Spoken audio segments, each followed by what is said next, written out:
Hello friends, welcome back to the my new video guys and my YouTube channel guys. Today when we are going to talk about guys how can we change font size in our Poco phone. Friends, you want to change your font size in your Poco phone.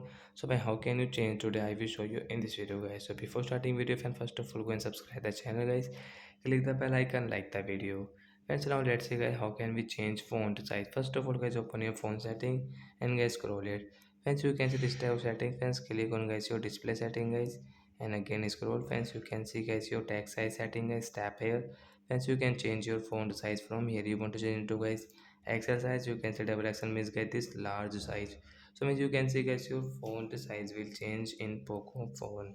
So like that guys, we can change font size in our Poco phone. So are you friends, you have understood how to change font size? So that's it guys, thanks for watching the video guys. We will meet on next video.